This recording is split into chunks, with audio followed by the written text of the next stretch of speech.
हम तो रखते हैं मुसलमानों का दीन, दिल से है खुदा में खत्मुल मुरसलीन, दिल से है खुदा में खत्मुल मुरसलीन, खत्मुल मुरसलीन।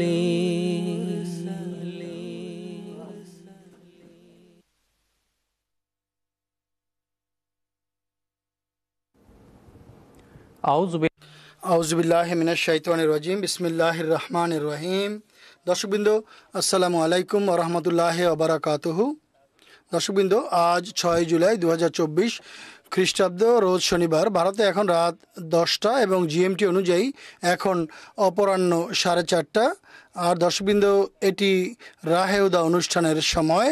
দর্শকবৃন্দ, কাদিয়ান দারুল আমান থেকে আমরা আমাদের লাইভ ডিসকাশন প্রোগ্রাম রাহেউদার 4 পর্ব সমৃদ্ধ সিরিজ নিয়ে আমরা আপনাদের সমীপে উপস্থিত হয়েছি।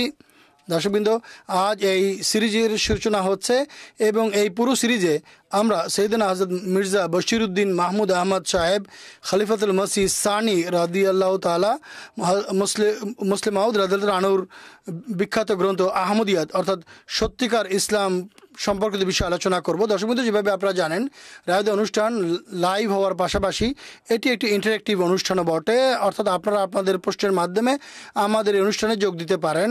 আমাদের সঙ্গে যোগাযোগের জন্য আমাদের সঙ্গে যোগাযোগের বিস্তারিত বিবরণ আপনারা আপনাদের টেলিভিশন পর্দায় এখন দেখতে পাচ্ছেন। আপনারা আমাদের সঙ্গে টেলিফোনের মাধ্যমে যোগাযোগ করতে পারেন। একইভাবে টেক্সট, ফ্যাক্স এবং ইমেইলের সুযোগও রয়েছে। আমরা স্টুডিওতে আলোচনার পাশাপাশি আমরা আমাদের দর্শকদের বিভিন্ন প্রশ্নেও এখানে স্টুডিওতে উপস্থিত আমাদের আলেমদের প্যানেলে উপস্থাপন করে থাকি এবং আমাদের আলেমগণ এই অনুষ্ঠানের মাধ্যমে আমাদের প্রশ্নগুলোর উত্তর দিয়ে থাকেন। দর্শকবৃন্দ, আজকের এই অনুষ্ঠানে আলোচ্য বিষয়ে আলোচনা করার জন্য যে আলেমগণ প্যানেলে উপস্থিত আছেন তাদের পরিচয় করে দিচ্ছি। মোহতারাম মৌলানা মোহাম্মদ হামিদ কৌসার সাহেব এবং মোহতারাম মৌলানা আতাল মুজিব লোন সাহেব আজকের পর্বে অদমের সঙ্গে আলোচনায় যোগদান করবেন। আমি তাদের উভয়কে অনুষ্ঠানে স্বাগত জানাচ্ছি। দর্শকবৃন্দ, 1924 খ্রিস্টাব্দ আহমদিয়া মুসলিম জামাতের ইতিহাসে একটি বিশেষ গুরুত্ব বহন করে, কেননা এই বছর লন্ডনে ওয়েমলে কনফারেন্স অনুষ্ঠিত হয়েছিল। যে অনুষ্ঠানে এই বিষয় ছিল একটি ধর্মীয় কনফারেন্স যেন আয়োজন করা হয়, যাতে বিশ্বের সকল ধর্মের গুণাগুণ সম্পর্কে যেন বক্তৃতা প্রদান করা হয়। এই কনফারেন্সে হযরত খলিফাতুল মসিহ সানি আল মুসলিহুল মাউদ রাদিয়াল্লাহু তাআলা আনহুকেও যোগদানের আমন্ত্রণ জানানো হয়েছিল। হযরত মুসলিম মাউদ রাদিয়াল্লাহু তাআলা আনহু এই কনফারেন্সের জন্য একটি প্রবন্ধ আহমদিয়াত অর্থাৎ সত্যিকার ইসলাম নামে রচনা করেন। এই কনফারেন্সে এই প্রবন্ধের সারাংশ হুজুর আইদুল্লাহ তাআলা বিন আসলে আজিজের উপস্থিতিতে হযরত চৌধুরী মোহাম্মদ জাফরুল্লাহ খান সাহেব রাদিয়াল্লাহু তাআলা আনহু পাঠ করে শুনিয়েছেন। 2024 খ্রিস্টাব্দে আলোচ্য পুস্তক অর্থাৎ আহমদিয়াত সত্যিকার আহমদিয়াতের 100 বছর পূর্ণ হচ্ছে। রাহেহুদার গত কাদিয়ান পর্বে এই পুস্তক বা এই প্রবন্ধ সম্পর্কে 4টি পর্ব আলোচনা করা হয়েছে এবং এই সিরিজে 4টি পর্ব এই পুস্তকের দ্বিতীয় অংশ সম্পর্কে উপস্থাপন করা হবে। আজকের অনুষ্ঠানের প্রথম প্রশ্ন মোহতারাম মৌলানা হামিদ কৌসার সাহেবের কাছে জিজ্ঞেস করতে চাইবে যে এক নৈতিক গুণাবলী অর্জন এবং মন্দ অভ্যাস পরিত্যাগ করার জন্য ইসলাম কি নির্দেশ দিয়েছে এবং কি গুরুত্ব আরোপ করেছে। দর্শকবৃন্দ, সৈয়দনা হযরত মুসলিম মাউদ রাদিয়াল্লাহু তাআলা আনহু তার যুগান্তকারী রচনা আহমদিয়াত অর্থাৎ সত্যিকার ইসলামে নৈতিকতা এবং নৈতিক গুণাবলী সম্পর্কে তিনি বিশদভাবে আলোচনা করেছেন। এর কিছু অংশ বিগত অনুষ্ঠানে বর্ণনা করা হয়েছে। সর্বপ্রথম একথা বলা প্রয়োজন বা আবশ্যক, খালক এবং খুলক কাকে বলা হয়। খালক তাকে বলা হয় যা আল্লাহ তাআলা মানুষকে বাহ্যিক যে অঙ্গ প্রত্যঙ্গ দিয়েছেন, উদাহরণস্বরূপ নাক, কান, চোখ, মুখ, জিহ্বা, হাত, এই সব কিছু আল্লাহর সৃষ্টি, যা আল্লাহ তাআলা মানুষকে তার সৌন্দর্যের জন্য, মানুষের নিজের কাজকর্ম করার জন্য দান করেছেন, প্রয়োজনীয় অঙ্গ। আরেকটি হচ্ছে খুলক। খুলক সেই যোগ্যতা, সেই সামর্থ্য যা আল্লাহ তাআলা মানুষকে দান করেছেন, যেটা আভ্যন্তরীণ বিষয়। উদাহরণস্বরূপ জ্ঞান, তত্ত্বজ্ঞান, দূরদর্শিতা, রাগ, নম্রতা, বীরত্ব, মার্জনা করা, এই যে বৈশিষ্ট্য, এগুলোকে খুলক বলা হয়, যা মানুষের ভেতরে আল্লাহ তাআলা প্রচ্ছন্ন রেখেছেন। মানুষ এই খুলক বা এই গুণাবলীর বৈশিষ্ট্য তার বাহ্যিক অঙ্গ প্রত্যঙ্গের মাধ্যমে করে থাকে। এখন প্রশ্ন দাঁড়ায়, খুলক যার বহু বচন হচ্ছে আখলাক, এর মধ্যে ভালো গুণাবলী কোনটি এবং মন্দ বৈশিষ্ট্য কোনটি তা যাচাই করার জন্য, এগুলো যাচাই করার জন্য মানদণ্ড কি, মাপকাঠি কি, যাকে আমরা বলবো এগুলো ভালো গুণ এবং এগুলি মন্দ বৈশিষ্ট্য। বর্তমান যুগে দিকে তাকালে আমরা দেখি, বিশেষ করে পাশ্চাত্য জগৎ, যারা যারা যারা তাদের অহংকারের একেবারে উচ্চতায় পৌঁছেছে, তারা মনে করে যে আমরা যা কিছু করি, আমাদের যে কর্মকাণ্ড, আমাদের যে কাজকর্ম, তাই আখলাক এবং সেগুলোই সঠিক যা আমরা করি। আর সেগুলো এমন বৈশিষ্ট্য রাখে যে সমগ্র বিশ্ব যেন তা অবলম্বন করে। সমগ্র বিশ্ব তো বাদ দেই, মুসলমানরাও সেই বৈশিষ্ট্য অবলম্বন করে নিজেদেরকে অনেক বড় মনে করতে আরম্ভ করেছে। তারা মনে করছে যে এই বৈশিষ্ট্যগুলোই অনেক বড়, এগুলো বর্তমান সময়ে প্রচলিত, তাই এগুলো তারা অবলম্বন করার চেষ্টা করে। সৈয়দনা হযরত মুসলিম মাউদ রাদিয়াল্লাহু তাআলা আনহু ইউরোপের ভূমিতে এই বক্তব্য দিয়েছিলেন, ইউরোপের মাটিতে, যেখানে অনেক বিষয়ে আলোকপাত করা হয়েছে। সেখানে তিনি আখলাক বা নৈতিক গুণাবলী সম্পর্কেও আলোকপাত করেন। তিনি বলেন, আখলাক ভালো হবে বা মন্দ হবে, একে যাচাই করার জন্য একটি মানদণ্ড রয়েছে, একটি মাপকাঠি রয়েছে। আর সৈয়দনা মুহাম্মদ মুস্তাফা সাল্লাল্লাহু আলাইহি ওয়াসাল্লাম সত্য হচ্ছে সেই মাপকাঠি বা মানদণ্ড। এবং তিনি বলেন, আসলে এই আখলাক বা গুণাবলীর যে কথা তোমরা বলছো, ওগুলো কাকে বলে বা কি? হুজুরের দুটি বাক্য রয়েছে, আমি পড়ে দিচ্ছি। হুজুর বলছেন, প্রথম মাধ্যম যা ইসলাম আখলাক বা নৈতিকতা যাচাইয়ের জন্য প্রস্তাব করে, তা হচ্ছে সিফাতে এলাহিয়া বা ঐশী গুণাবলীর বিকাশ, যা ছাড়া মানুষ পরিপূর্ণরূপে নৈতিক গুণাবলী অর্জন করতে পারে না। কেননা মানুষ নিজের কাজ সহজভাবে সঠিকভাবে করার জন্য আদর্শের মুখাপক্ষি।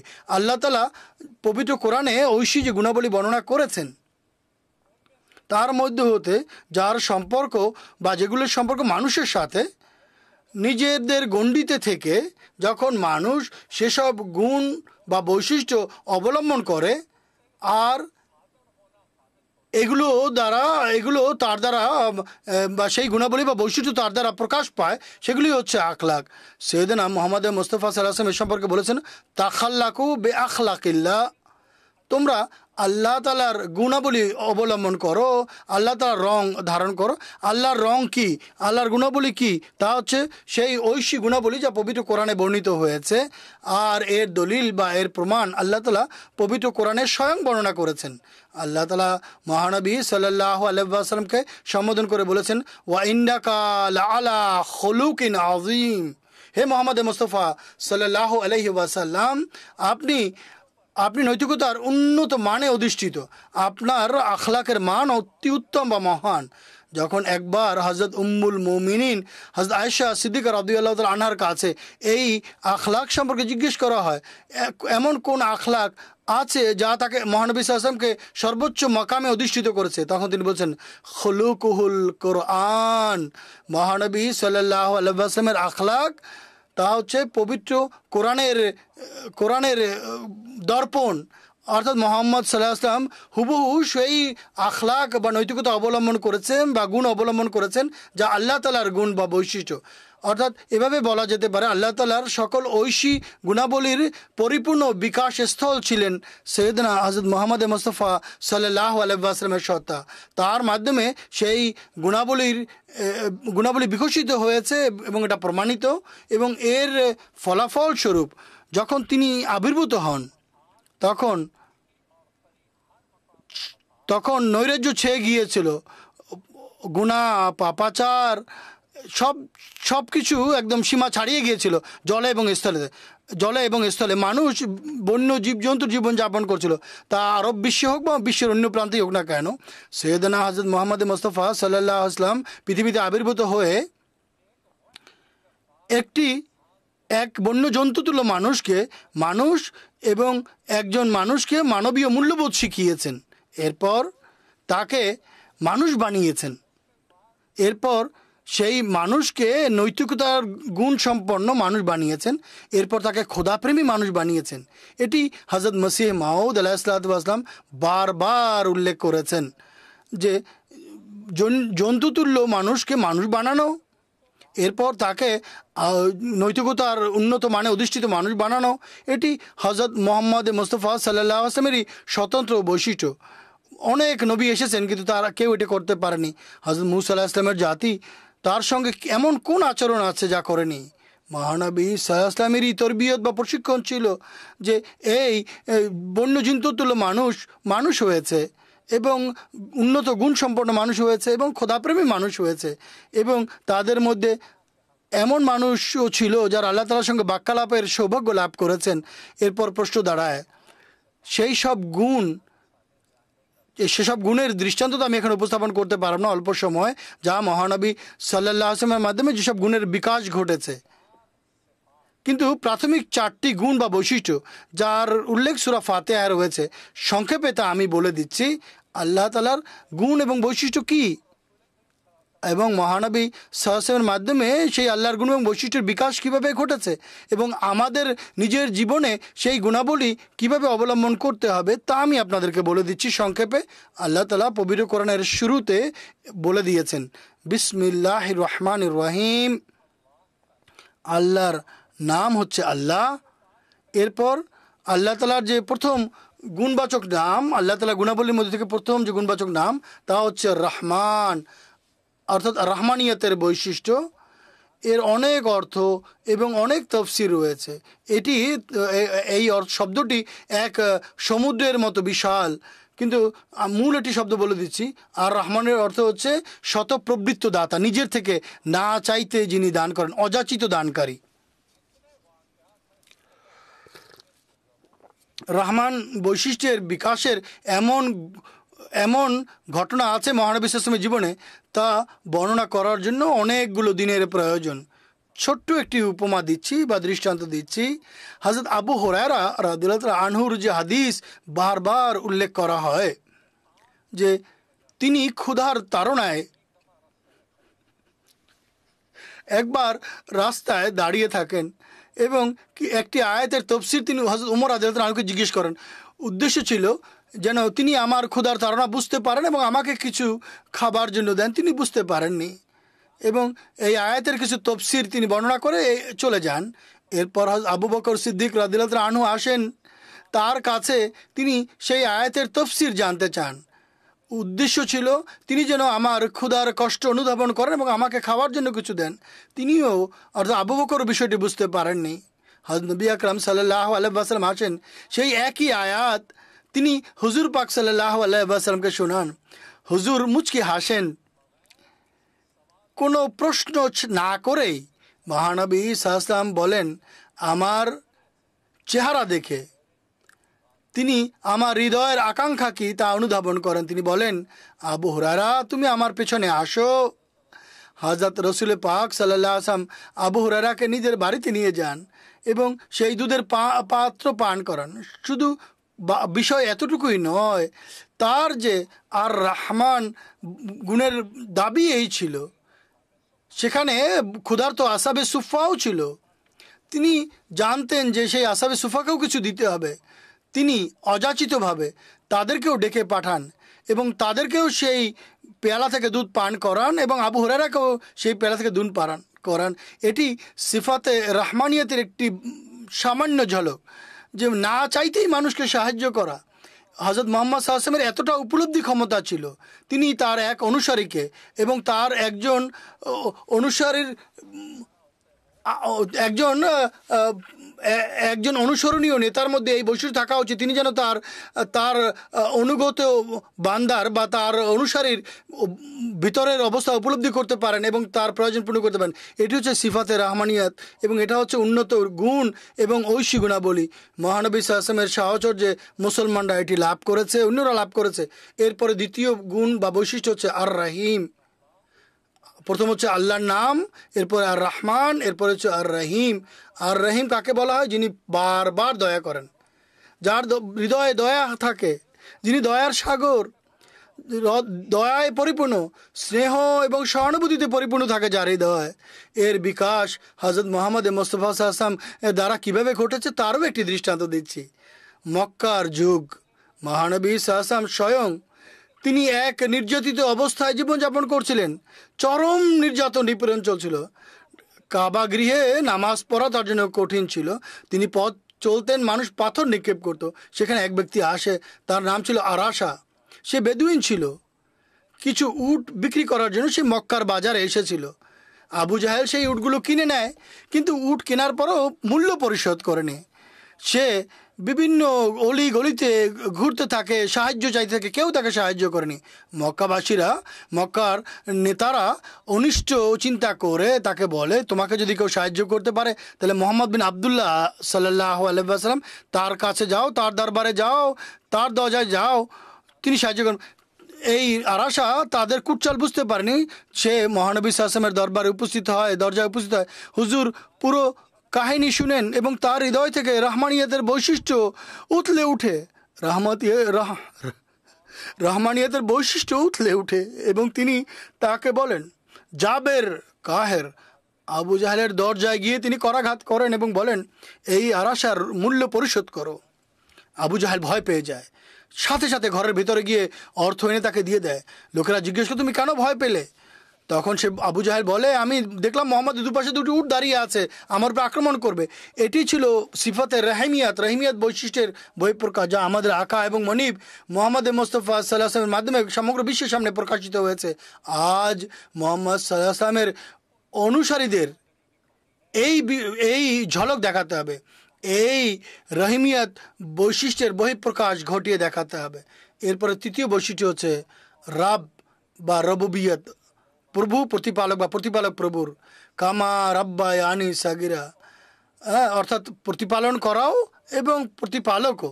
মহানবী সাল্লাল্লাহু আলাইহি ওয়াসাল্লাম সারাটা জীবন, গোটা জীবন তরবিয়তের পিছনে কাটিয়েছেন, লালন পালন করার পেছনে কাটিয়েছেন এবং অভাবী বা ক্ষুধার্তকে খাইয়েছেন, অভাব দূর করেছেন। এই বিস্তারিত বিবরণ এখন উল্লেখের সুযোগ নেই, কিন্তু আমাদের অভিভাবকের এই রবিবিয়ত বৈশিষ্ট্য শুধু মানুষ পর্যন্তই সীমাবদ্ধ ছিল না, বরং জীব জানোয়ার পর্যন্ত এটি সমৃদ্ধ ছিল বা সম্প্রসারিত ছিল। এক সাহাবী বলেন,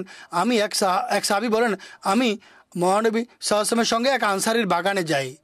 একটি উট ছুটে হুজুরে পাক সাল্লাল্লাহু আলাইহি ওয়াসাল্লামের চরণতলে আসে। হুজুরে পাক সাল্লাল্লাহু আলাইহি ওয়াসাল্লাম সেই উটটিকে আদর করেন, তার গায়ে হাত বোলান এবং জিজ্ঞেস করেন, এই উটের মালিক কে? এক আনসারী আসেন এবং বলেন, আমার উট। হুজুরে পাক সাল্লাল্লাহু আলাইহি ওয়াসাল্লাম বলেন, জীব জন্তু সম্পর্কে তোমরা আল্লাহকে ভয় করো। এই উট নির্বাক আমার কাছে অভিযোগ করছে, আমার মালিক আমাকে কম খাবার দিচ্ছে আর আমাকে দিয়ে বেশি কাজ করায়। এটি হচ্ছে রবিবিয়ত বৈশিষ্ট্য। আর রব অর্থাৎ কারো ক্ষুধার্তকে, কারো লালন পালন করা, একে রবুবিয়তের বৈশিষ্ট্য বলা হয়। আর আমাদের আকা হযরত মুহাম্মদ সাল্লাল্লাহু আলাইহি ওয়াসাল্লামের রবুবিয়তের বৈশিষ্ট্য হচ্ছে এটি শুধু মানুষ পর্যন্তই নয়, কৃতদাস পর্যন্ত নয়, মুক্ত মানুষ পর্যন্ত নয়, বরং জীব জানোয়ারের থেকে উপকৃত হয়েছে, বেদুইনদের সম্পর্কে এসেছে, আরও বিভিন্ন জিনিস সম্পর্কে এসেছে।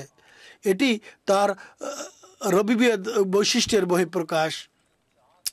চারটি যে গুণ এবং বৈশিষ্ট্য সূরা ফাতিহাতে বর্ণিত হয়েছে, এর মধ্যে চতুর্থ এবং শেষ যে বৈশিষ্ট্যের কথা বর্ণিত হয়েছে তা হচ্ছে মালিক ইয়াউমিদ্দিন, মালিকিয়াত, অর্থাৎ মালিক হওয়ার।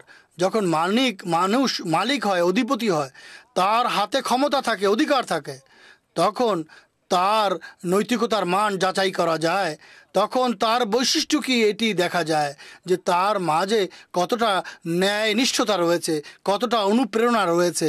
এবং এর সবচেয়ে বড় এবং সুস্পষ্ট দৃষ্টান্ত যখন মহানবী সাল্লাল্লাহু আলাইহি ওয়াসাল্লাম মক্কা বিজয়ের দিন মক্কায় পৌঁছেন, তখন সকল মক্কার কুরাইশ অপরাধীরা, কাফেররা তার সামনে দণ্ডায়মান ছিল এবং সবাই নিজেদের অপরাধের চিত্র নিজের চোখের সামনে দেখছিল। হুজুর কোনো কোনো জায়গায় এই বিষয় বর্ণনা করেছেন এবং কয়েকজন জালেম তাদের অপরাধ বর্ণনা করেছেন। মহানবী সাল্লাল্লাহু আলাইহি ওয়াসাল্লাম বলেন, মাজা করো না, তোমরা কি মনে করছো আমি তোমাদের সাথে কি ব্যবহার করব। এখানে আল্লাহ তাআলার একটি বৈশিষ্ট্য আছে, করিম। তিনিও জানতেন, তারাও জানতো যে মহানবী সাল্লাল্লাহু আলাইহি ওয়াসাল্লাম করিম। তাই তারা সেই বৈশিষ্ট্যের দোহাই দিয়ে বলে, আন্তা করিমুন ইবনুল করিম, তুমি করিম খোদার বান্দা, করম দয়ালু খোদার বান্দা। তোমার বৈশিষ্ট্যের মধ্যে একটি হচ্ছে দয়া। আমরা তোমার কাছ থেকে করুণা এবং দয়া চাই। এই দোহাই তারা দিয়েছিল। 13 বছরের অপরাধী, পাপাচারী, জালেম, অত্যাচারী, অবিচারী, এই মালিকিয়াত এবং করিমিয়তের বৈশিষ্ট্য সেখানে প্রকাশ পায়। আর একটি বাক্য দিয়ে 13 বছর অপরাধ ক্ষমা করে দেন, ইজহাবু আনতামুত্তুলাকা লা তাসরিবা আলাইকুমুল ইয়াউম। অবশেষে এটুক বলতে চাই শুধু, এই গ্রন্থ একটি অতুলনীয় গ্রন্থ, অসাধারণ গ্রন্থ। মানুষের আখলাক এবং নৈতিকতাকে সুন্দর করার জন্য এক মহান গ্রন্থ। এটি পাঠ করা, এটি উপলব্ধি করা, নিজের জীবনে এটি অবলম্বন করা একান্ত আবশ্যক। বর্তমানে সৈয়দনা হযরত খলিফাতুল মসিহ আল খামেস নাসারাহুল্লাহ নাসারান আজিজা, যিনি যুবক খোদ্দামদের সাথে, লাজনাদের সাথে, জামাতের কর্মকর্তাদের সাথে যে ভার্চুয়াল মোলাকাত বা মিটিং করেন এবং ইউরোপে বসবাসকারী যুবক যুবতী ছেলেমেয়েরা যে প্রশ্ন করেন, তারা এই ধরনের প্রশ্নই করেন এবং প্রিয় আকা অত্যন্ত প্রভাব বিস্তারী উত্তর প্রদান করে থাকেন। আর সব দিক থেকে এই উত্তর হয়ে থাকে এমন যা অন্যকে আশ্বস্ত করে। অতএব এই গ্রন্থ অর্থাৎ আহমদিয়ত, অর্থাৎ সত্যিকার অর্থে এটি সত্যিকার ইসলামের গভীরতা, ইসলামের সৌন্দর্য। এটি পড়ুন। 100 বছর হয়ে গেছে এই পুস্তকের। ইউরোপের ভূমিতে এই বক্তৃতা দেওয়া হয়েছিল, লেকচার দেওয়া হয়েছিল। এটি গভীর অভিনিবেশ সহকারে পাঠ করুন এবং আত্মসংশোধনের চেষ্টা করুন এবং সেসব গুণাবলী প্রকাশ করার চেষ্টা করুন যা ঐশী গুণাবলী, যা নবী আকরাম সাল্লাল্লাহু আলাইহি ওয়াসাল্লামের মাধ্যমে আমাদের কাছে পৌঁছেছে। আল্লাহ তাআলা আমাদেরকে সেগুলো অবলম্বন করার তৌফিক দান করুন। জাযাকুমুল্লাহু তাআলা আহসানাল জাযা। অনুষ্ঠানকে এগিয়ে নিয়ে যাব। অদমের পরবর্তী প্রশ্ন মুকররম মৌলানা আতাল মুজিব লোন সাহেবের কাছে। আল্লাহ তাআলা পবিত্র কোরআনে রসুলদেরকে এই আদেশ দিয়েছেন, ইয়া আইয়ুহার রাসূলু কুলু মিন তাইয়্যিবাতি ওয়া আলামু সালিহান ইলমি বিমা তা'মালুনা আলিম। এই আয়াতের অনুবাদ হচ্ছে, হে রসুলগণ, পবিত্র বস্তু হতে খাও, এর ফলে তোমরা সৎকর্ম সম্পাদনের তৌফিক লাভ করবে। এই আয়াতের তাফসীর হযরত সৈয়দনা মুসলিম মাউদ রাদিয়াল্লাহু আনহু তার প্রবন্ধে কি করেছেন তার কিছু বিষয় আপনি আলোচনা করবেন। বিসমিল্লাহির রহমানির রহিম। জাযাকাল্লাহ। যেভাবে এখনই মোহতরম মাওলানা হামিদ কাউসার সাহেব হযরত মুসলিম মাউদ রাদিয়াল্লাহু আনহু আখলাক সম্পর্কে এই পুস্তকে যে বিষয়ে বর্ণনা করেছেন, যে প্রবন্ধ বর্ণনা করেছেন, তার সারাংশ উপস্থাপন করেছেন। সৈয়দনা হযরত মুসলিম মাউদ রাদিয়াল্লাহু আনহু এই পুস্তকে নৈতিক গুণাবলী অবলম্বন এবং মন্দ অভ্যাস থেকে বেঁচে থাকার মাধ্যম বর্ণনা করছেন। নৈতিক গুণাবলী অবলম্বন করা সম্পর্কে বা এর মাধ্যম বর্ণনা করতে গিয়ে হুজুর বলেছেন যে এমন পথ ইসলাম বাতলে দিয়েছে বা এমন পথ উন্মুক্ত করেছে যার মাধ্যমে একজন মানুষের হৃদয়ে পুণ্যের প্রেরণা সঞ্চার হয় এবং তার মাঝে যে ভালো গুণাবলী আছে সেগুলো সামনে আসে বা ফুটে ওঠে। হুজুর বলছেন দোয়া, নামাজ, রোজা, আমরা ইবাদত করি আল্লাহ তাআলার ইত্যাদি, এগুলো এমন কর্ম যার ফলে মানুষের মাঝে পুণ্য সঞ্চারিত হয় এবং তাদের ভালো গুণ বৈশিষ্ট্য সৃষ্টি হয়। হযরত মুসলিম মাউদ রাদিয়াল্লাহু আনহু তিনটি পথের উল্লেখ করেছেন, তিনটি মাধ্যমের উল্লেখ করেছেন। এর মধ্যে একটি মাধ্যম বলেছেন সোহবতে সালেহিন বা সৎসঙ্গ। আল্লাহ তাআলা পবিত্র কোরআনেও বলেছেন কুনু মাআস সাদিকিন, অর্থাৎ তোমরা সৎ বা পুণ্যবান লোকদের সঙ্গে থাকো, তাদের সাহচর্য অবলম্বন করো, এর ফলে তোমাদের মাঝে পুণ্য সৃষ্টি হবে। হুজুর রাদিয়াল্লাহু তাআলা আনহু এ সম্পর্কে বলেছেন যে পুণ্যবান লোকদের সঙ্গে ওঠা বসার করার ফলে মানুষের মাঝে ভালো অভ্যাস এবং ভালো গুণাবলীর সৃষ্টি হয় এবং তাদের মাঝে পুণ্যের সঞ্চার ঘটে। এরপর তিনি আরেকটি মাধ্যম বলেছেন যে শৈশব সম্পর্কে, যে শৈশব থেকেই এক শিশুর মাঝে পুণ্য প্রভাব সঞ্চার করা উচিত। পুণ্য প্রভাব সঞ্চার করার ফলে শৈশব থেকেই সে পুণ্যের উপর প্রতিষ্ঠিত হয়, তার অভ্যাস ভালো হয় এবং পুণ্য গুণাবলী তার মাঝ থেকে প্রকাশ পায়। এ প্রসঙ্গে হুজুর আরেকটি কথা বলেছেন, যেভাবে আপনি প্রশ্ন করেছেন, হুজুর এ সম্পর্কে বলেছেন যে একটি মাধ্যম হচ্ছে ভালো গুণাবলী অর্জন করার একটি মাধ্যম হচ্ছে খাদ্য। মানুষ যা কিছু পানাহার করে এর ফলেও মানুষের ভেতরে ভালো গুণ সৃষ্টি হয় অথবা মন্দ বৈশিষ্ট্য জন্মে, জন্মে খাবারের উপরে নির্ভর করে যে সে কোন ধরনের খাবার খাচ্ছে, সেই খাবারের ফলে তার মধ্যে সে ধরনের বৈশিষ্ট্য গড়ে ওঠে। হুজুর উল্লেখ করেছেন, যেভাবে আপনি পাঠ করছেন সূরা মুমিনের আয়াত, আল্লাহ তাআলা বলছেন ইয়া আইয়ুহার রাসূলু কুলু মিনাত তাইয়্যিবাতে ওয়া আমালু সালিহান ইন্নী বিমা তা'মালুনা আলিম। হে রসুলগণ, তোমরা পবিত্র বস্তু খাও, এর ফলে তোমরা সৎকর্ম করার তৌফিক লাভ করবে, সামর্থ্য লাভ করবে। রসুলদেরকে আল্লাহ তাআলা সম্বোধন করেছেন, কিন্তু পবিত্র কোরআনের প্রবাদ অনুযায়ী যখনই কোনো রসুলকে কোরআন সম্বোধন করে এর অর্থ হচ্ছে সেই রসুলের মান্যকারী বা তাদের অনুসারীরা, অর্থাৎ মুমিনদেরকে আল্লাহ তাআলা এই আয়াতে আদেশ দিয়েছেন পবিত্র বস্তু খাও এবং এর ফলাফল দাঁড়াবে ওয়া আমালু সালিহান, এর ফলে তোমরা সৎকর্ম সম্পাদনকারী হবে। সুস্পষ্টভাবে আল্লাহ তাআলা পবিত্র কোরআনের এই আয়াতে বলে দিয়েছেন যে পবিত্র বস্তু আহার করার ফলে মানুষ পুণ্য কাজ করার তৌফিক লাভ করে।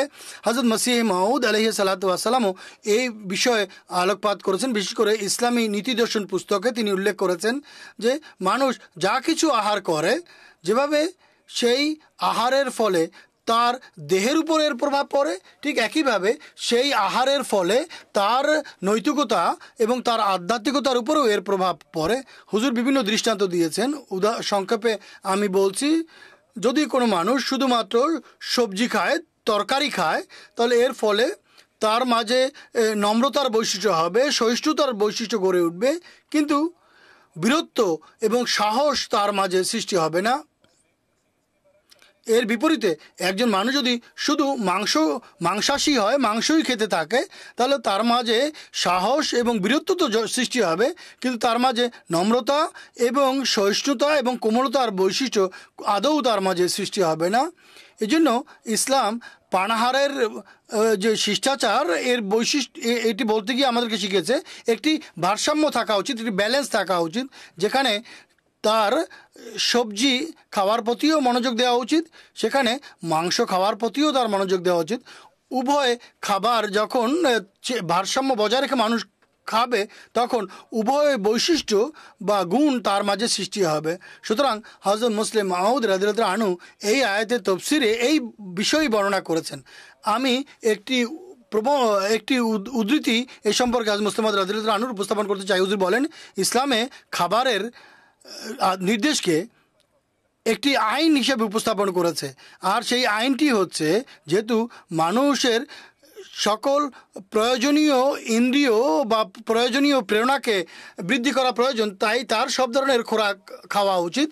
শুধুমাত্র সেসব খোরাক ছাড়া যা খেলে পরে কোনো মন্দ প্রভাব তার দেহের উপরে বা তার চরিত্র এবং তার আধ্যাত্মিকতার উপরে পড়বে তা বাদ দিয়ে, তাই ইসলাম আদেশ দিয়েছে সবজিও এবং মাংস উভয় উভয় বস্তুই তোমরা খাও, কেননা কোনো কোনো বৈশিষ্ট্য গাছপালা খাওয়ার মাধ্যমে মানুষের মাঝে গড়ে ওঠে এবং বিভিন্ন বৈশিষ্ট্য গড়ে ওঠে জীবজন্তু খাওয়ার মাধ্যমে, যেভাবে নম্রতা এবং সহিষ্ণুতা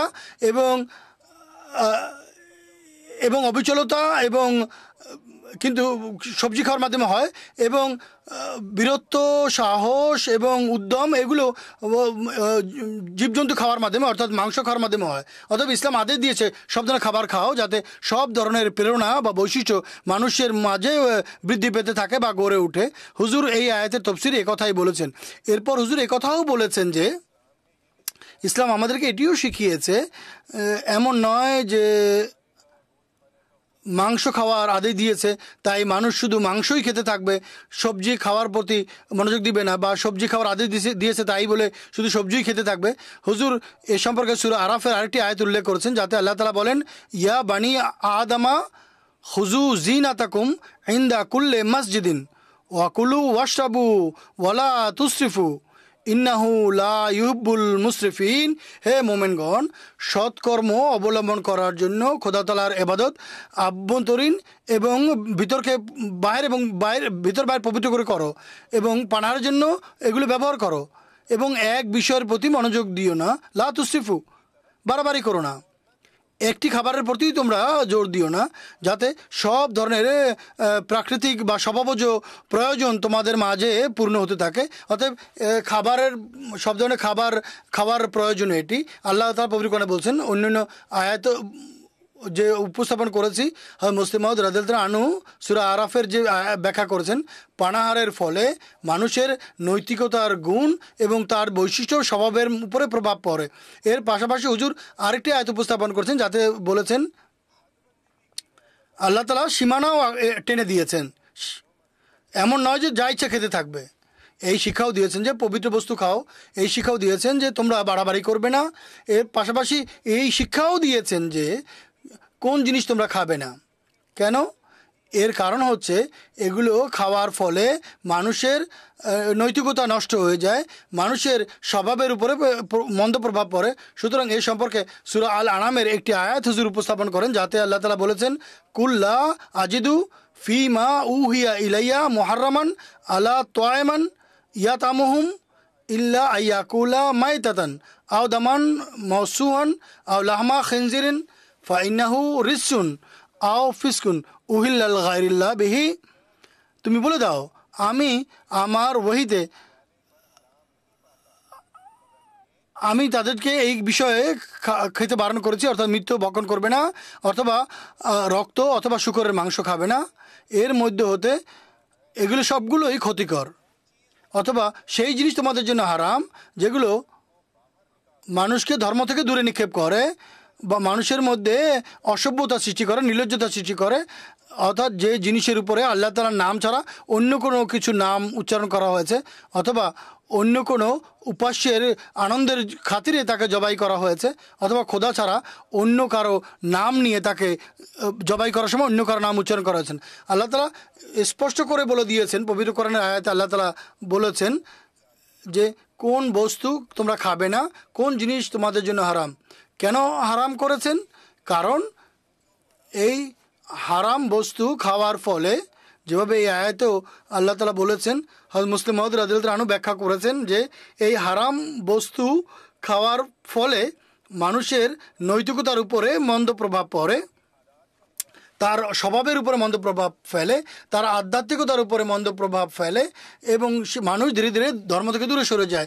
এই জন্য সেগুলো খাওয়া উচিত, যার ফলে তার নৈতিকতার উপরে ভালো প্রভাব পড়ে এবং তার মাঝে পুণ্যের প্রেরণা তাকে আরও, সেই খাবার তাকে আরও তার মাঝে পুণ্যের প্রেরণা সঞ্চার করে। হুজুরের দুইটি লাইন উপস্থাপন করছে। হুজুর এই পুরো বক্তব্য উপস্থাপনের পরে সারাংশ টেনেছেন। হুজুর বলছেন, মূল কথা, ইসলাম আখলাকের উপরে খাবারের প্রভাবকে ইসলাম মেনে নিয়েছে, এটি খুবই গুরুত্বপূর্ণ। ইসলাম এই শিক্ষা দেয় খোরাকের ফলে মানুষের আখলাকের বা নৈতিকতার উপর প্রভাব পড়ে। মোট কথা,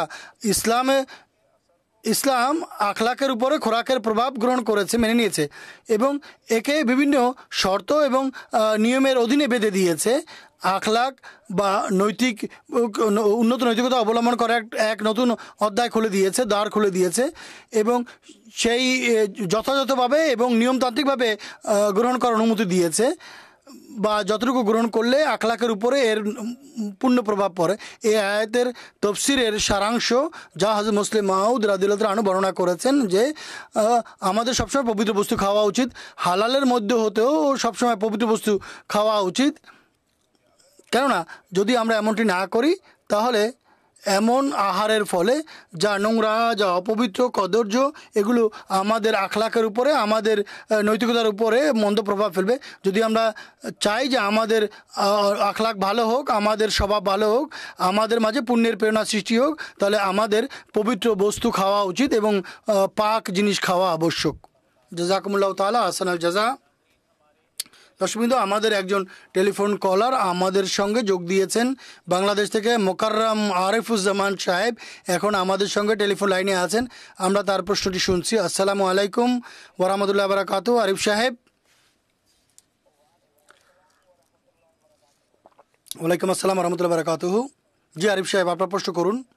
আমার প্রশ্ন হলো, জি আপনি আপনার প্রশ্ন করুন। আহমদিয়াত অর্থাৎ সত্যিকার ইসলাম পুস্তকে মুসলিম মাউদ রাদিয়াল্লাহু আনহু খোদা তাআলার কি উত্তম গুণাবলী বর্ণনা করছেন এবং খোদা তাআলার সঙ্গে সম্পর্ক গড়ার কি উপায় বর্ণনা করছেন, এটি আমার প্রশ্ন। জাযাকুমুল্লাহু তাআলা আহসানাল জাযা। ধন্যবাদ আরিফ সাহেব। আমি মোহতারাম মাওলানা হামিদ কাউসার সাহেবকে অনুরোধ করব, তার প্রশ্ন হচ্ছে আহমদিয়াত অর্থাৎ হাকিকি ইসলাম পুস্তকে আল্লাহ তাআলার কোন কোন গুণাবলী বর্ণিত হয়েছে এবং আল্লাহ তাআলার সঙ্গে সম্পর্ক গড়ার কি রীতি এবং পদ্ধতি বর্ণনা করা হয়েছে তা সংক্ষেপে বলবেন। সেদিন হযরত মুসলিম মাউদ রাদিয়াল্লাহু তাআলা আনহু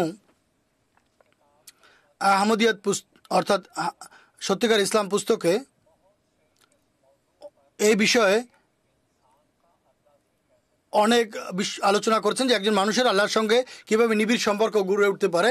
এটি গুরুত্বপূর্ণ প্রশ্ন ছিল, ইউরোপে সে সময়ও ছিল এবং আজও আছে। তিনি আল্লাহ তাআলার বিভিন্ন গুণাবলী উল্লেখ করেছেন এবং তার ব্যাখ্যাও করেছেন।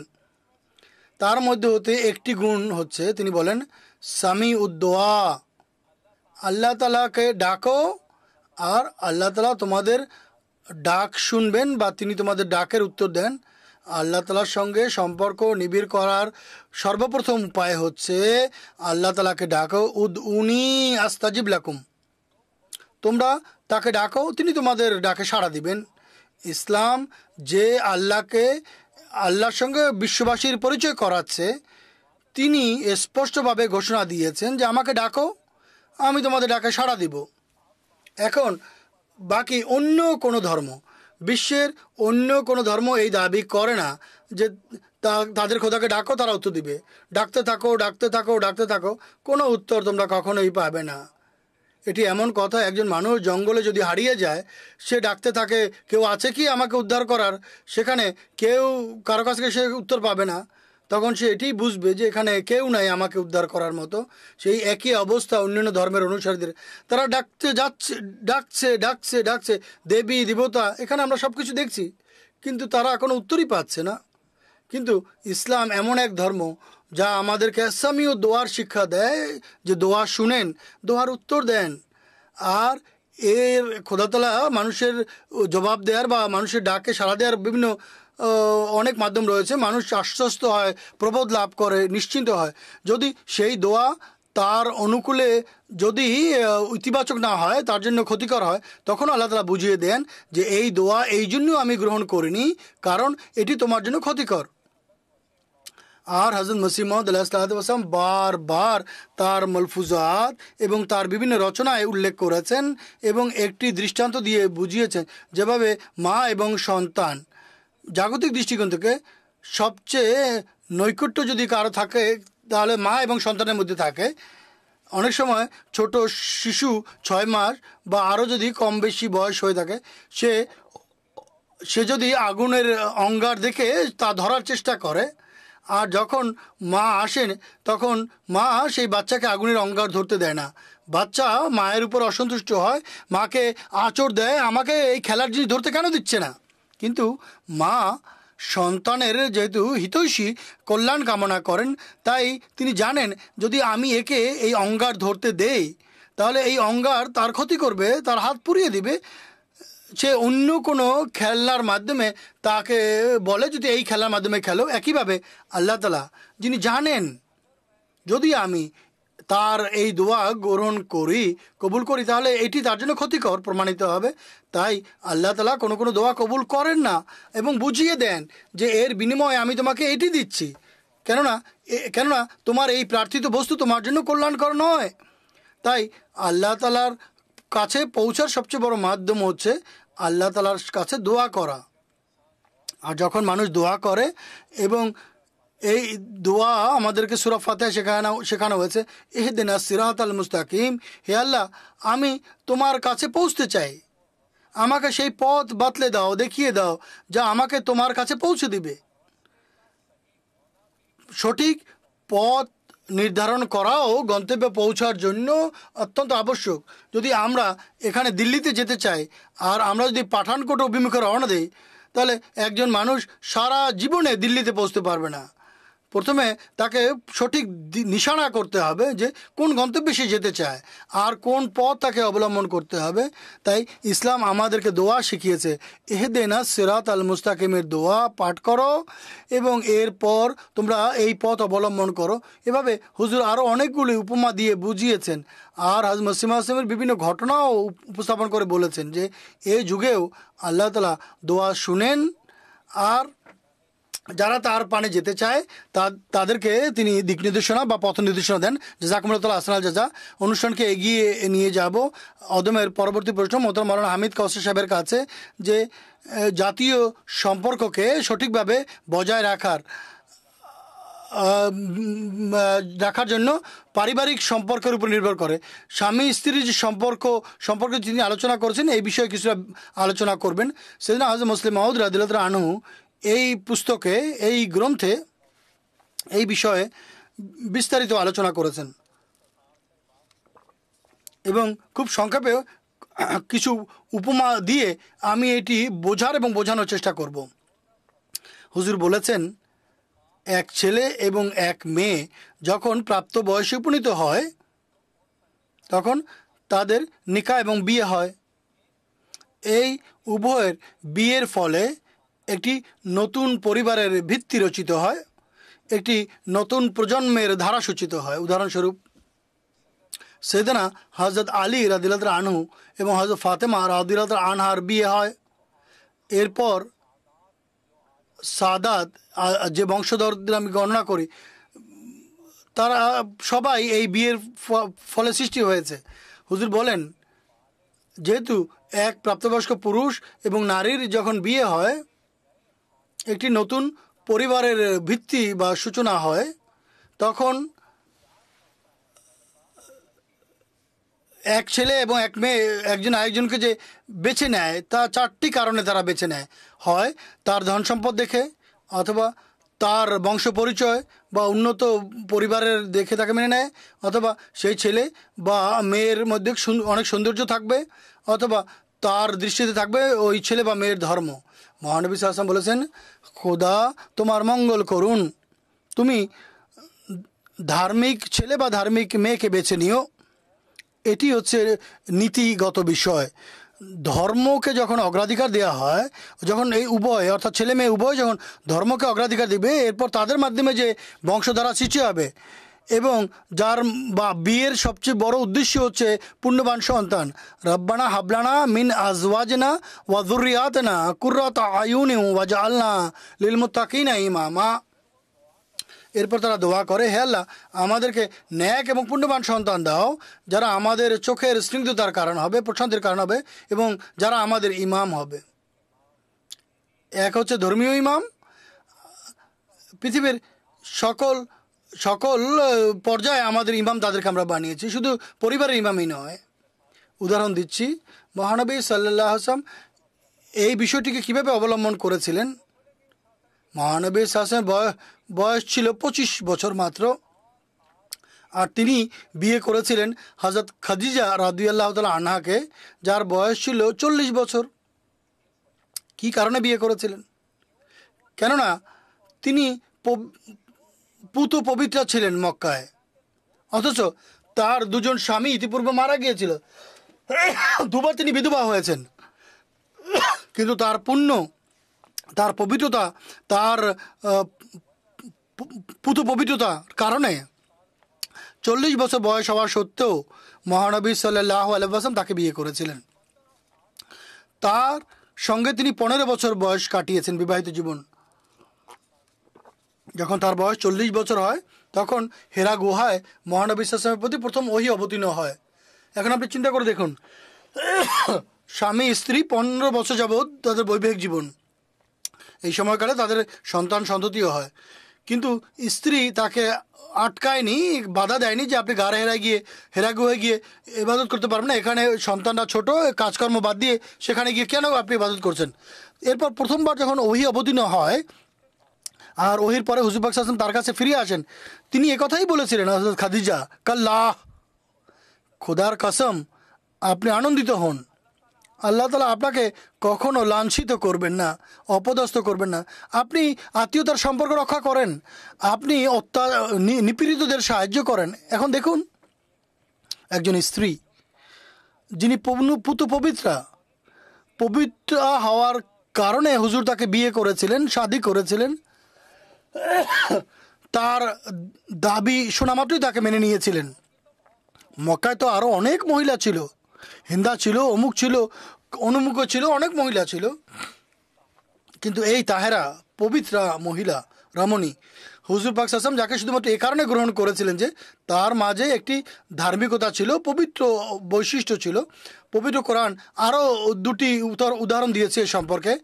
একজন হচ্ছে নূহ আলাইহিস সালামের স্ত্রীর, আর এক লূত আলাইহিস সালামের স্ত্রীর। উভয়ে তাদের স্বামীর সঙ্গে বিশ্বাসঘাতকতা করেছে, সূরা তাহরিমের বিস্তারিত উল্লেখ আছে, আর উভয়ে শাস্তির লক্ষ্যে পরিণত হয়েছিল। ফলাফল কি দাঁড়িয়েছিল? ফলাফল এটি দাঁড়িয়েছিল যে ধার্মিকতা, পবিত্রতা এবং পুণ্যবতী হওয়ার কারণে, যে পুণ্যবতীর বিষয়টি মাথায় রেখে যাকে স্ত্রী বা স্বামী হিসেবে গ্রহণ করা হয়, আল্লাহ তার মধ্যে আশীষ এবং কল্যাণ নাজেল করেন। তারাই সত্যিকার অর্থে পরিবার গঠন করে, তারাই সত্যিকার অর্থে জাতি গঠনে ভূমিকা রাখে। আল জান্নাতু উম্মাতু তাহাতা, মায়ের পায়ের নিচে সন্তানের বেশ তখনই মানা যেতে পারে যখন সেই মা বাধ্য হয়। হযরত মুসলিম মাউদ রাদিয়াল্লাহু তাআলা আনহু কথা এখানে সবিস্তার উল্লেখ করেছেন যে সর্বপ্রথম স্বামী স্ত্রীর অধিকার এবং তাদের নির্বাচন এভাবে করা উচিত, তারপরের কথা ভিন্ন। হুজুর আরেকটি দৃষ্টান্ত দিয়েছেন, উপমা দিয়েছেন এবং আমাদেরকে বুঝিয়েছেন যে দেখুন, বর্তমান যুগে বা সমসাময়িক যুগে বিয়ের যে মূল উদ্দেশ্য, যুররিয়াতে সালেহা, পবিত্র বংশধর, যারা মুত্তাকিদের ইমাম হবে, যারা উন্নত মানের বংশধর হবে, এই উদ্দেশ্য লাভের ক্ষেত্রে আজ শয়তান অনেক প্রতিবন্ধকতা দাঁড় করে। ইবলিসি শক্তি এবং অন্যান্য শক্তি মাঝখানে প্রতিবন্ধক হয়ে দাঁড়ায়, আড়াল হয়ে দাঁড়ায়, এবং এই জন্য লা তাত্তাবাউ খুতুওয়াতিশ শায়তান ইন্নাহু লাকুম আদুউম মুবিন। আল্লাহ তাআলা মুমিনদেরকে উপদেশ দিয়েছেন, শয়তানের পদাঙ্ক অনুসরণ করো না, নিশ্চিত বিশ্বাস রাখো, তোমাদের মন মস্তিষ্কে গেঁথে নাও, তারা তোমাদের সুস্পষ্ট শত্রু, প্রকাশ্য শত্রু। আজ সমগ্র বিশ্ব পাশ্চাত্য রঙে রঙিন হচ্ছে, আর নির্লজ্জতা আর অশ্লীলতায় নিমজ্জিত হচ্ছে মানুষ। আল্লাহ তাআলা পূর্বেই বুঝিয়ে দিয়েছিলেন, শয়তানের পদাঙ্ক অনুসরণ করো না, শয়তানের অনুসরণ করবে না। শয়তান তোমাদের প্রকাশ্য শত্রু, সে তোমাদেরকে রহমান খোদা থেকে দূরে সরিয়ে নিয়ে যাবে। বর্তমান যুগের যুবক যুবতীদের এটি বোঝা উচিত। সবচেয়ে বড় বিষয় হচ্ছে আল্লাহ তাআলা আমাদের জন্য যে ইসলাম ধর্ম নির্ধারণ করেছেন, এটি আমাদের কল্যাণের জন্য। এর চেয়ে উত্তম আর কোনো শিক্ষা হতে পারে না। আর বিগত 1400 বছর ধরে এটি পরীক্ষিত ব্যবস্থাপত্র, যে ইসলামী শিক্ষামালাই একমাত্র শিক্ষামালা যা সমাজে একটি প্রেম, প্রীতি, ভালোবাসাপূর্ণ পরিবেশ সৃষ্টি করতে পারে। এবং যখন এই ইসলামী শিক্ষা পরিত্যাগ করা হয় তখন বিভেদ এবং সব ধরনের নৈরাজ্য দেখা দেয়। আমি আরেকটি কথা বলে শেষ করব। হযরত খলিফাতুল মসিহ আল খামেস আইদুল্লাহ তাআলা বেনাসিল আজিজের বয়াতের শর্তাবলী আর একজন আহমদীর দায়িত্ব একটি পুস্তক ছাপা হয়েছে। হুজুর এতে বিভিন্ন উদ্ধৃতি দিয়েছেন এ সম্পর্কে। এতে হুজুর একটি কথা বলেছেন যে কোনো সময় কোনো যুবক বা যুবতী লাইন থেকে সরে যায়, সিরাতে মুস্তাকিম থেকে জাগতিকতার বাতাস লাগার কারণে তারা সিরাতে মুস্তাকিম থেকে বিচ্যুত হয়। হযরত মুসলিম মাউদ রাদিয়াল্লাহু আনহু এই পুস্তকে বুঝিয়েছেন এই ধরনের লোকদেরকে যে তাদের শক্তভাবে নয়, তাদেরকে জ্ঞানগতভাবে বুঝান এবং বুঝাতে থাকুন।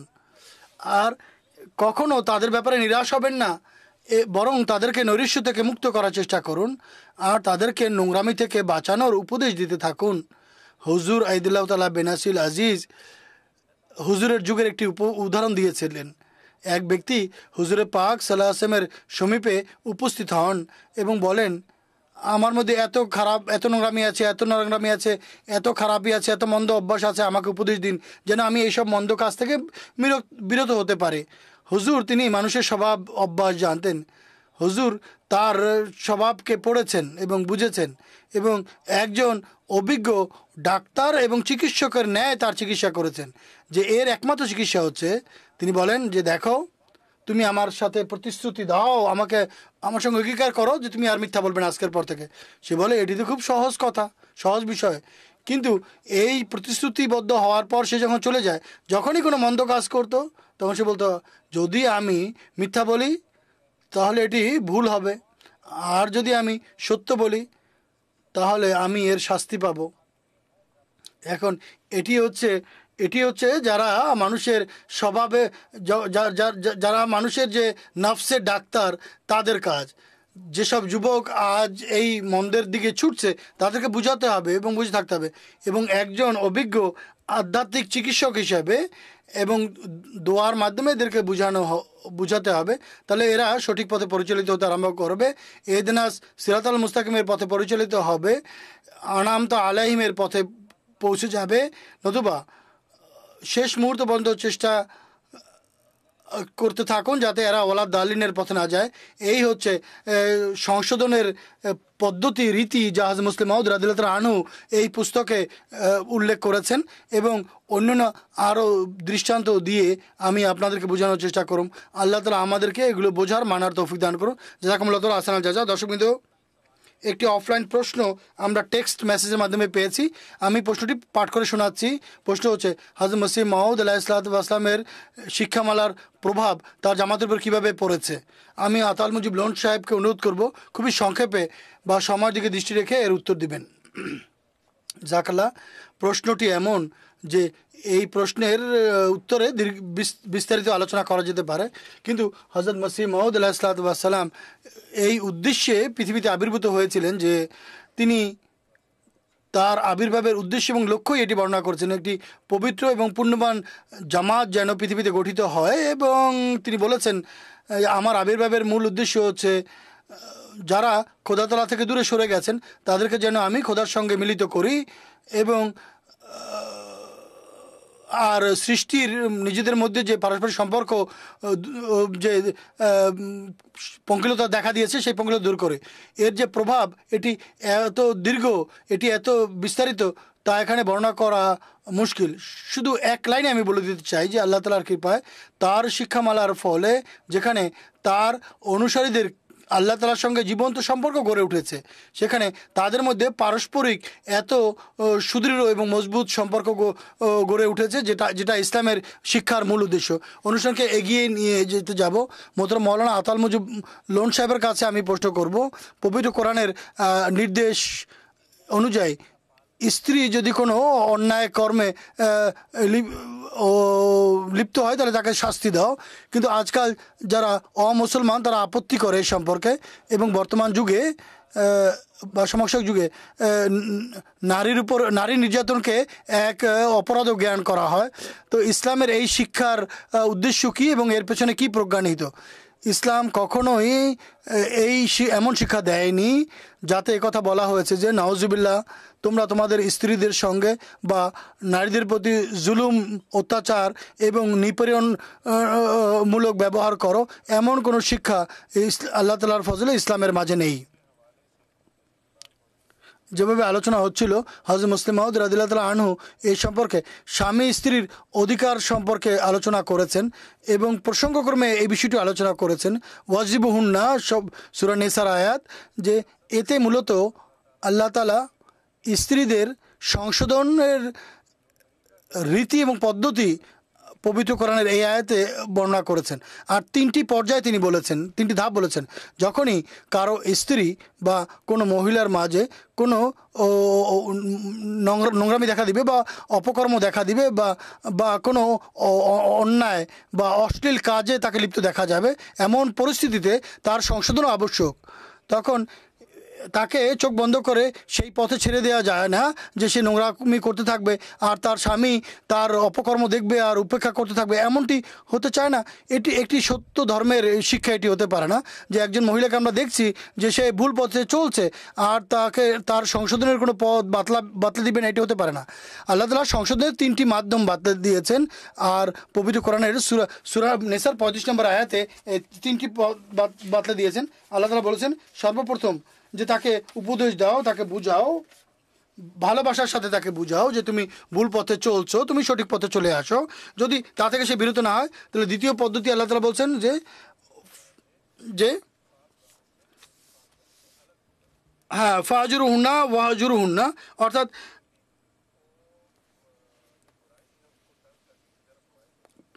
এবং তাদেরকে পৃথক করে দাও, তাদের বিছানা পৃথক করে দাও। এরপর আল্লাহ তাআলা বলছেন যদি এর থেকেও তাদের কোনো কাজ না হয়, ওয়াজিবুহুন্না, তখন তাদেরকে কিছুটা প্রহার করতে পারো, হালকা প্রহার করতে পারো।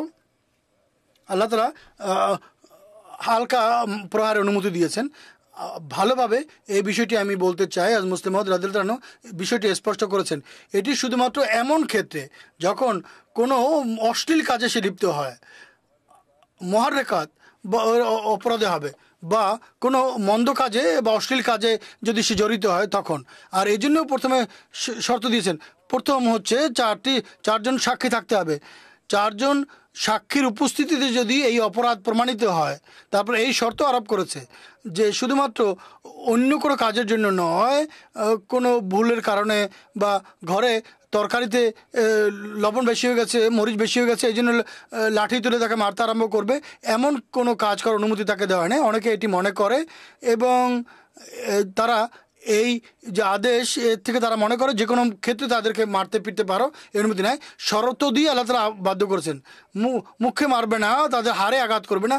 অনেকগুলো নির্দেশ রয়েছে, সময় যেহেতু কম তাই আমি সংক্ষেপে এটুকু বলছি যে অনুমতি দিয়েছে শুধু ব্যতিক্রম অবস্থায় আর শর্ত সাপেক্ষে, আর শর্ত দিয়ে এটিকে সীমাবদ্ধ করে দিয়েছে যে একেবারে খোলা ছেড়ে দেয়নি যে কোনো সময় তুমি তাকে মারতে পারবে, কোনোভাবেই এর অনুমতি ইসলাম দেয়নি। জাযাকুমুল্লাহ আহসানাল জাযা। এই ছিল আমাদের আজকের পর্ব।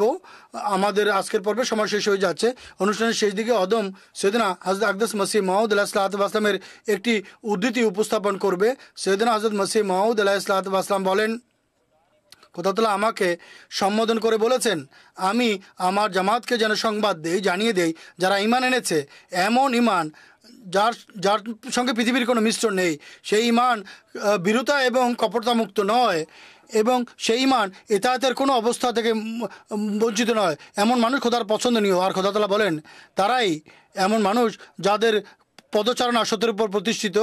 আল ওয়াসিয়াত 20তম খণ্ড 309 পৃষ্ঠা। দর্শকবৃন্দ, এর সঙ্গেই আমাদের আজকের পর্ব শেষ হচ্ছে। ইনশাআল্লাহ তাআলা আগামী পর্বে এই বিষয়ে আলোচনা আমরা অব্যাহত রাখব। অনুমতি দিবেন। আসসালামু আলাইকুম ওয়া রাহমাতুল্লাহি ওয়া বারাকাতুহু।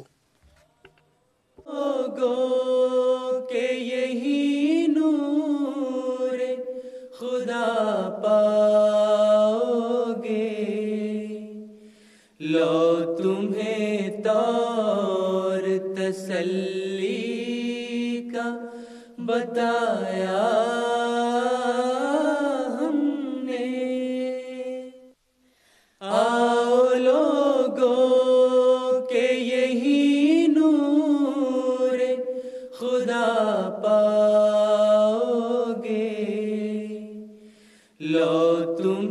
तौर तसल्ली का बताया